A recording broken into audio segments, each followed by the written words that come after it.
Hey guys, Joe here with a quick one.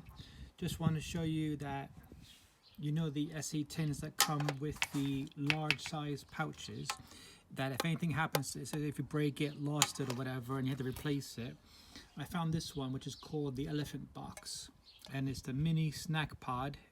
I bought it for £7. It's £7.50 though, and found it today, so I feel like you guys notice, and it's pretty much twice the size of an Esee tin, and you have a really good, bit more solid of a tin.